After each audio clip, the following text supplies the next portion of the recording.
Something massive just happened in Niger, and barely anyone is talking about it. While the rest of the world was glued to breaking headlines from overseas, a different kind of war was quietly unfolding in the heart of West Africa, not with guns or tanks, but with courage, conviction, and an unstoppable will to save a generation. On the dusty streets of Niamey, as darkness fell on July 19th, a covert but colossal operation struck deep into the veins of a criminal underworld that had long gone unchecked. This wasn't just a raid, it was a rescue mission, a wake-up call, a bold message to the traffickers, the exploiters, and anyone who thought Africa would stay silent while its children slipped away. Led by the Alliance of Sahel States, AES Niger launched Operation Mayara, a midnight blitz that took down one of the country's most dangerous drug trafficking networks.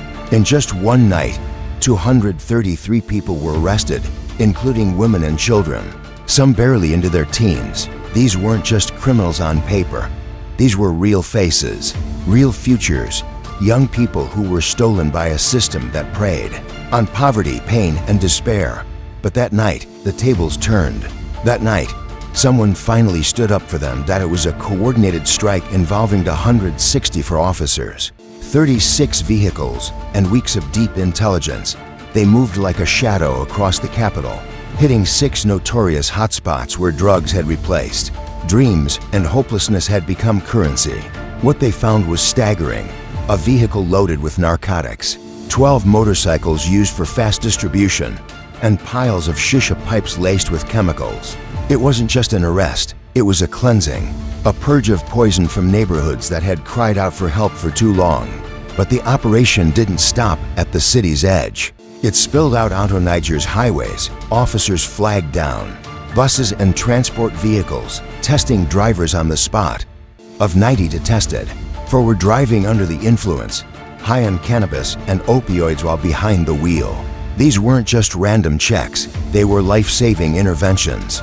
Just imagine what could have happened if those drivers hadn't been stopped that night. And behind it all stood General Abdourahmane Tiani, Niger's transitional leader, a man who told the world Niger would no longer bow to foreign interests. And now he's proving it. Under his leadership, this wasn't just about catching drug dealers. It was about reclaiming the streets, protecting the youth, and defending a nation's dignity. He's not just talking sovereignty, he's delivering it. And the world needs to see it. This operation is a landmark moment, not just for Niger, but for all of Africa. Because for once, this wasn't about waiting for outsiders to solve an African problem. It was about standing up and saying enough is enough. The AES, made up of Niger, Mali, and Burkina Faso, is showing what real African leadership looks like. No foreign boots, no borrowed strategies, just raw will, local intelligence, and a shared desire to protect the soul of their people. So, if you're watching this, don't scroll past. This isn't just another news story. This is a turning point, a quiet revolution. Hit that like button so YouTube shows this to more people, more parents, more leaders, more youth who need to know that someone is finally fighting for them. Because what happened in Niger deserves more than a headline. It deserves a spotlight. Africa is rising, not with noise, but with purpose, and the world better start paying attention. And then came the words that stopped us cold. A frontline officer, fresh from the raid, looked into the camera and said, "We didn't come to arrest them, we came to save them." That wasn't a line from a press briefing, that was raw truth, straight from the heart of someone who had just walked into the shadows of a broken system. He spoke of children, yes, children, slumped over in shisha lounges, their eyes clouded by chemicals, their futures dimmed before they even began. He described mothers who didn't resist the arrests. They wept, yes, but not in protest. They thanked the officers, because in their eyes, this was not punishment, it was rescue, it was redemption. This is what the world needs to understand. What just happened in Niger wasn't about filling jail cells. It was about fighting for the soul of a nation. And now, the government is going one step further. Plans are already underway to roll out mobile rehab centers in the neighborhoods hit hardest. Community elders are being trained to guide vulnerable youth. Public schools are launching new programs to teach children about the dangers of addiction. Not just scare them, but prepare them. Because this government understands something most others forget. You don't fix broken lives with handcuffs, you fix them with hope. And here's where you come in. This video, this message, can't just live in a comment section. It has to move. So if you're watching this, click like right now. That tiny act tells the algorithm that this story matters, that these kids matter. Leave a comment, even just your city name. Share it in a group. Because you're not just a viewer, you're part of the reason this story gets heard. And to our subscribers, thank you.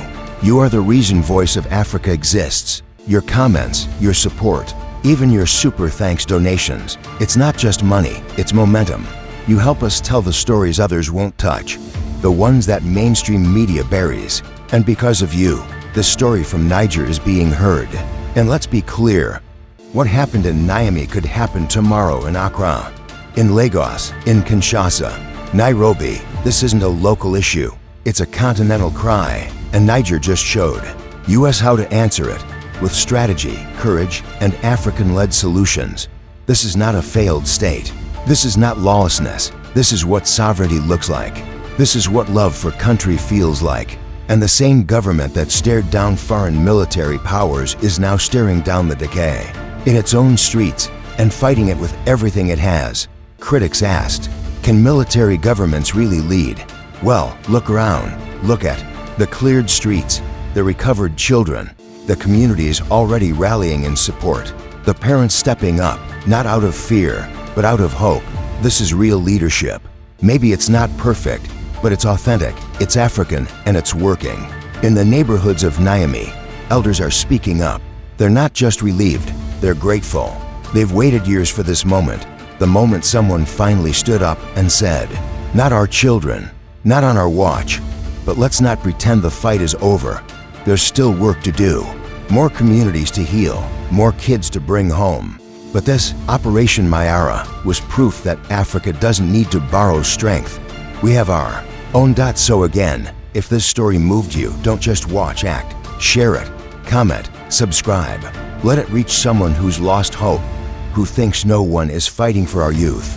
Let it echo across every border, from Niamey to Bamako, from Addis to Johannesburg, from Freetown to Kigali. Let the world know Africa sees its children, and Africa will fight for them. This is Africa Speaks, where we don't just report what's trending, we speak what must be heard. Not the headlines others write, but the truths our people live. Until next time, stay strong, stay proud, and never stop believing in the future we're building together.